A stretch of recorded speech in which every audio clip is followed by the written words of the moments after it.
अस्सलाम वालेकुम दोस्तों, मेरा नाम है सरफराज अहमद और आप देखें मेरा YouTube channel learning is real learning. तो दोस्तों ये मेरा वेब डेवलपमेंट के रिलेटेड 9th ट्यूटोरियल है और इस ट्यूटोरियल में हम HTML में जो हेड टैग होता है वो हम देखने वाले हैं H1, H2, H3 और इसके साथ साथ पैराग्राफ हम देखने वाले हैं कि हम एक पैराग्राफ किस तरह क्रिएट कर सकते हैं अपनी HTML में जो हम अक्सर यूज़ करते हैं वेबसाइट बनाते वक्त। और इसके साथ साथ एक बोर्ड नाम का एक टैग होता है जिसे हम सिंपल फॉर्म में बी कहते हैं और इसके साथ साथ एक इटैलिक टैग होता है, वो आज हम इंशाल्लाह डिस्कस करेंगे। तो सबसे पहले तो मैं आपको बताना चाहूँगा कि जिन लोगों ने अभी तक अपनी बेसिक क्लियर नहीं की हैं वो अपनी बेसिक क्लियर करें, क्योंकि इनके बगैर आपको आने वाली वीडियो समझ नहीं आने वाली है। और पिछली वीडियो में मैंने HTML का जो बेसिक टेम्पलेट है वो बनाना सिखाया था और इसके साथ साथ मैंने आपको बताया था कि HTML को स्टार्ट किस तरह किया जाता है, उसे एंड किस तरह किया जाता है, और मैंने आपको हेड टैग के बारे में आगाह किया था और उसके साथ साथ एक बॉडी टैग उसके बारे में आपको बताया था। तो यहाँ पर पिछली वीडियो में जो हमारा ये फ़ोल्डर है लर्निंग इज़ रियल लर्निंग के नाम से, इसमें tut1.html के नाम से एक फ़ाइल बनाई थी और यहाँ पर मैंने आपको एक शॉर्टकट बनाई थी कि जैसे आप यहाँ पर राइट क्लिक करते हैं और जहाँ पर आपको एक ऑप्शन नज़र आता है कि ओपन विद कोड, आप जैसे इस पर क्लिक करते हैं तो ये जब वाला जो फोल्डर है लर्निंग इज़ रियल लर्निंग वाला, उसके अंदर जो तमाम की तमाम फाइल होंगी वो ऑटोमेटिक VS कोड के अंदर आ जाएंगी। तो यहाँ पर हमने पिछली वीडियो में tut1.html के नाम से एक फ़ाइल बनाई थी और यहाँ पर मैं इसे काट देता हूँ और अभी हम बनाते हैं tut2.html और जैसे हम इसे इंटर करते हैं तो और जैसे आप अपने फ़ोल्डर में आते हैं तो आप देखेंगे कि जहाँ पर एक tut2.html के नाम से एक फ़ाइल बन चुकी है। तो इसलिए मैं आपको बता रहा था कि आप VS कोड इस्तेमाल करें क्योंकि ये कोडिंग में बहुत बेहतर है हमारे लिए और कोडिंग करने में हमारे लिए मज़ीद आसानी पैदा करता है। और जहाँ पर मैंने आपको बताया था कि अगर आप इसे जूम आउट करना चाहते हैं तो आप कंट्रोल के साथ माइनस दबाएँ और जूम इन करना चाहते हैं तो कंट्रोल के साथ प्लस दबाएं। जहाँ पर एक और शॉर्टकट की के बारे में मैंने आपको बताया था कि आप शिफ्ट दबाएं और उसके साथ साथ 1 प्रेस करें तो आपके सामने एक्सक्लेमेशन मार्क खुल जाएगा। इसे हम इंग्लिश में एक्सक्लेमेशन मार्क कहते हैं लेकिन हम इसे कोडिंग में बैंक कहते हैं। और यहाँ से हम यहाँ पर इंटर प्रेस करते हैं तो हमारे सामने HTML के एक बॉयलर प्लेट निकल कर सामने आ जाएंगी।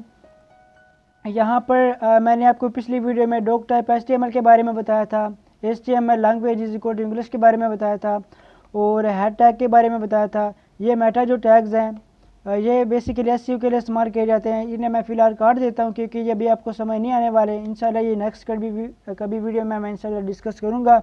और जहाँ पर ये टाइटल के बारे में मैंने आपको बताया था कि यहाँ पर आप अपनी वेबसाइट का टाइटल दे सकते हैं। मिसाल के तौर पर मैं यहाँ पर लिख देता हूँ सरफराज और जैसे आप यहाँ पर राइट क्लिक करते हैं तो आपके सामने एक ऑप्शन आता है ओपन विद लाइव सर्वर। तो आप जैसे इसे दबाते हैं यानी कि क्लिक करते हैं इस पर तो आपके सामने ये जो फाइल है उसका जो टाइटल है वो ऑटोमेटिक हमारे सामने आ जाएगा, यानी कि जो वेबसाइट का टाइटल है वो यहाँ पर फैच हो जाएगा।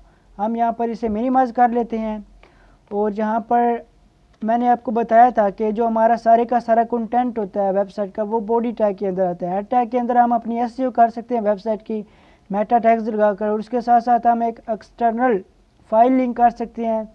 अगर हमारी style.css के नाम से अगर हमारी कोई फ़ाइल है वो हम यहाँ पर लिंक कर सकते हैं और इसके साथ साथ हम अगर कोई एक्सटर्नल स्क्रिप्ट लिंक करना चाहते हैं तो हम यहाँ पर उसे लिंक कर सकते हैं। अभी फ़िलहाल इतना समझ लीजिए कि ये जो वेबसाइट की बॉडी है इसके अंदर तमाम का तमाम कंटेंट आने वाला है। और जहाँ पर मैं आपको बता देता हूँ H1 आप लिखिए और इंटर कीजिए, यहाँ आपके सामने एक हेडिंग का टैग ओपन हो जाएगा। आप इसमें लिख दीजिए कि मिसाल के तौर पर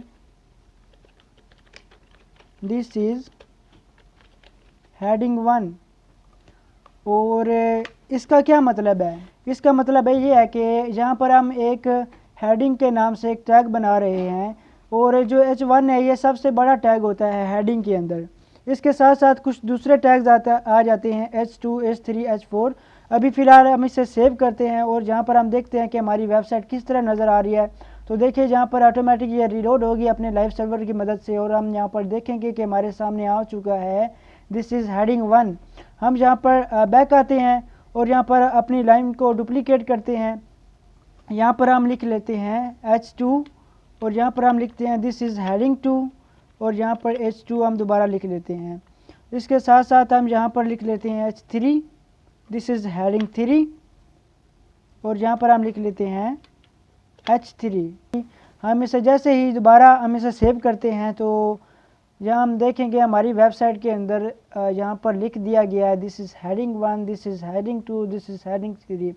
तो मैंने आपको बताया था कि जो H1 है ये सबसे बड़ी हेडिंग होती है, H2 उससे छोटी होती है, H3 उससे ज़्यादा छोटी हो जाती है। इस तरह H4 और H5 आप जितनी मर्ज़ी बना सकते हैं वो आप बना लीजिएगा। यहाँ पर मैं आपको बताता चलूँ कि आप पैराग्राफ बनाने लगे अपनी वेबसाइट में। सिंपल आप लिखें P, आपको VS कोड सजेशन दे देगा यहाँ पर P की, आप इसे सिलेक्ट कीजिए और अपना पैराग्राफ यहाँ पर लिख दीजिए। यहाँ पर मैं मिसाल के तौर पर लिख लेता हूँ लॉरम 20। यहाँ पर मैं इसे Alt Z दबाकर टेक्स्ट टैप कर लेता हूँ। टेक्स्ट टैप का क्या मतलब होता है कि ये जो पूरे का पूरा टेक्स्ट है, अगर ये हमारी जो पूरी की पूरी विंडो है इसमें फिट नहीं आ रहा है, यानी कि ये जो विंडो हमने VS कोड के ओपन कर रखी है इसके अंदर फिट नहीं आ रहा, तो हम Alt Z दबाएंगे तो ये जो टेक्स्ट है वो ऑटोमेटिक इसके अंदर फिट हो जाएगा। ये देखिए हो चुका है। हम इसे सेव करते हैं और ये देखिए हमारे सामने एक कंटेंट बन चुका है। ये थोड़ा है, मैं इसे थोड़ा ज़्यादा कर लेता हूँ, लॉरम 100 लिख देता हूँ और यहाँ पर मैं इसे सेव कर लेता हूँ। ये देखिए ये एक पैराग्राफ हमारे सामने आ चुका है। ये काफ़ी ज़्यादा यूज़फुल टैग है जब हम अपनी वेबसाइट में कुछ कंटेंट वगैरह डाल रहे हैं तो। और इसके बाद दूसरे नंबर पर हमारा टैग आता है B यानी कि बोल्ड। अगर हम अपने टेक्स्ट को बोल्ड करना चाहते हैं, मिसाल के तौर पर मैं इसी टेक्स्ट को कॉपी कर लेता हूँ और यहाँ पर मैं इसे पेस्ट कर देता हूँ। अब मैं इसे सेव करता हूँ और हम अपनी वेबसाइट में आते हैं तो देखते हैं कि ये जो पूरे का पूरा जो टेक्स्ट है वह बोल्ड हो चुका है। अब इसके बाद अगर आपने लाइन को इटैलिक करना हो, यानी कि ये जो पूरे का पूरा टेक्स्ट है हम चाहते हैं कि ये इटैलिक फॉर्म में आ जाए, तो हम सिंपल आई लिखेंगे। आई लिखने के बाद यहाँ पर वही उसे जो हमने टेक्स्ट कॉपी किया हुआ है उसे पेस्ट करेंगे तो आप देखेंगे कि ये जो पूरे का पूरा जो हमारा टेक्स्ट है ये इटैलिक फॉर्म में आ गया है। अब आप एक चेंजिंग देख रहे होंगे कि जब मैंने P लिखा तो P के बाद मैंने B लिखा, यानी कि पैराग्राफ बनाया। पैराग्राफ लिखने के बाद मैंने अपने टेक्स्ट को बोल्ड किया। ये देखिए इसके बाद ये बोल्ड किया टेक्स्ट एक न्यू लाइन पर आ गया। लेकिन जब मैंने जैसे ही ये वाला जो आई लिखा तो वो ये न्यू लाइन में नहीं आया। ये देखिए उसके साथ ही यहाँ पर ये आ गया। तो ये कुछ चीज़ें होती है, ये आपको समझनी पड़ती हैं कि आया जो इसका जो डिस्प्ले है वो ब्लॉक है या इन लाइन है। ये मैं इंशाल्लाह अगली वीडियो में आपको बताऊंगा कि इन लाइन क्या चीज़ होती है, ब्लॉक क्या चीज़ होती है। और उसके साथ साथ यहाँ पर अगर हम अपनी लाइन को ब्रेक करना चाहते हैं तो यहाँ पर हम एंगुलर ब्रैकेट को स्टार्ट करके क्लोज करेंगे और हम सिंपल BR लिखेंगे। BR लिखने के बाद यानी कि हम चाह रहे हैं कि ये जो बोल्ड किया हुआ टेक्स्ट है इसके नीचे हमारी लाइन ब्रेक हो जाए। ब्रेक होने के बाद हमारा इटैलिक टेक्स्ट आए। हम इसे सेव करते हैं तो ये देखिएगा कि ये जो हमारा जो इटैलिक किया हुआ टेक्स्ट है वो न्यू लाइन पर आ रहा है। अब मैं जैसे ही जितनी मर्तबा लाइन को ब्रेक करूँगा, इसे सेव कर देता हूँ, उतना ज़्यादा ये नीचे आता चला जाएगा। अगर मैं चाहता हूँ कि ये वाला जो आई है इसके नीचे एक हॉरिजॉन्टल लाइन लग जाए, यानी कि बिल्कुल यहाँ पर इस तरह एक हॉरिजॉन्टल लाइन लग जाए, तो हम सिंपल लिखेंगे HR और हम इंटर दबा देंगे। इंटर दबाने के बाद हम सेव करेंगे तो आप देखेंगे कि इसके नीचे एक लाइन लग चुकी है।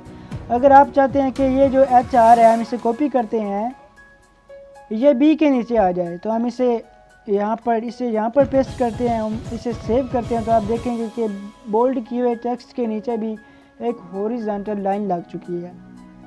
तो ये कुछ टैग्स वगैरह हैं HTML के बेसिक टैग, ये मैंने आपके बताए। और इंशाल्लाह नेक्स्ट वीडियो में मैं आपको मेटा टैग्स के हवाले से बताऊंगा और कुछ दूसरी चीज़ों के बारे में बताऊंगा कि डिव क्या चीज़ होती है और इसे हम कैसे इस्तेमाल कर सकते हैं एक वेबसाइट को बनाने के लिए। और यहाँ पर खूब मेहनत कीजिए, क्योंकि मेहनत के बगैर आपको ये चीज़ें समझ नहीं आने वाली। और मैं आपको एक मिसाल देता हूँ कि अगर आप पानी में तैरना चाहते हैं, यानी कि आप तैराकी सीखना चाहते हैं, तो सबसे पहले तो मैं आपको ये बताता चलूँ कि आप तैराकी की जितनी मर्ज़ी किताबें पढ़ लें, जब तक आप पानी में छलांग नहीं लगाएंगे आपको तैराकी नहीं आनी। यानी जब तक आप ये चीज़ें प्रैक्टिस नहीं करेंगे, आप जितना मर्ज़ी सीख लें, चाहे बड़े से बड़ा उस्ताद ही क्यों ना जाए, जब तक आप खुद ये प्रैक्टिस नहीं करेंगे आपको ये चीज़ें समझ नहीं आने वाली। तो दोस्तों अगली वीडियो में मैं डिव और कुछ दूसरी चीज़ों यानी कि मेटा टैग्स के हवाले से बताऊँगा और मिलते हैं नेक्स्ट वीडियो में। आज के लिए इतना ही। अल्लाह हाफिज़।